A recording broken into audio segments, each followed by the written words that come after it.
Social emotional learning has been gaining traction and momentum over the past decade.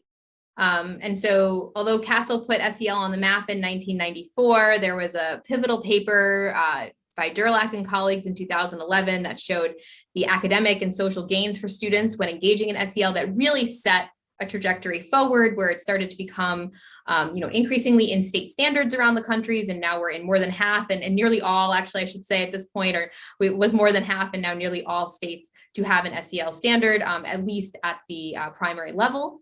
And so we're seeing a larger movement towards the endorsement of social emotional learning and concepts in schools and classrooms. But how it's being defined has had significant variability since inception.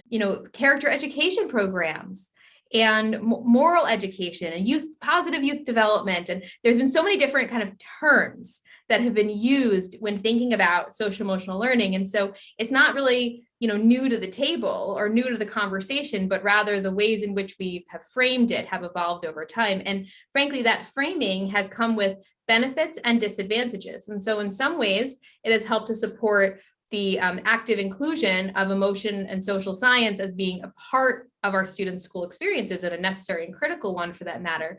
But it also has opened it up for criticism from parents and families and school systems who have maybe only had a narrow definition of what SEL means in their particular context, or have had a unhelpful or a not positive experience with it.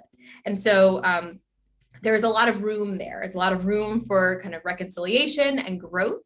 And I do believe as a scientist that it starts with having a shared understanding of our terms, like what it is that we're talking about. And so I do a lot of work on, we call this operational definitions. Like, what do you mean by that? What do you mean by that term or that phrase? And within social emotional learning, there's a huge range of skills and strategies. There's a huge set of outcomes of the different types of effects we could expect from social emotional learning, and who's going to have access to it and how they're accessing it. And so we need to kind of dial ourselves back from looking at it as a one size fits all, or that falling into the easy bucket that it doesn't fit into a very clear, clean, tweet or a soundbite, but rather looking at like what it is, who's being serviced, how is it happening, and what is it benefiting for who, and that needs to be a continuous conversation over time, just as a child is going to grow and develop.